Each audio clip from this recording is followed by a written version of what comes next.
You know, a couple days ago I bought LED lights for the doors of my Porsche and thought about showing you folks how to install them properly without any help of specialists. Here is how to set up Porsche LED lights if you have bought the lights from official Porsche shop. First, you need to remove the old LED lights, right?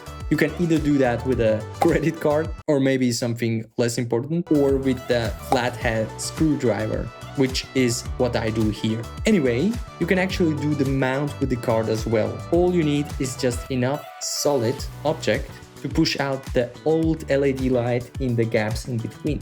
So, first you need to get the old LED light out. Then you will see that there is a cable tied to the light and you need to unbind that. And then you have to connect the new LED light with the Porsche sign and push it into the door.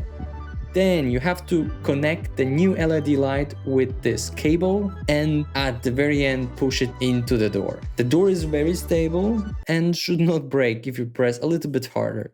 So don't be afraid to apply some force, you know. It is important that you hear the click when you push the light into the door. This way you will know that the light is now properly seated and set up. And that's it for the tutorial on how to set it up. I hope you like that. If you like that, please hit the like button, please hit the subscribe button, and I will be very happy to hear from you very soon. Thank you very much. See you next time. Bye bye.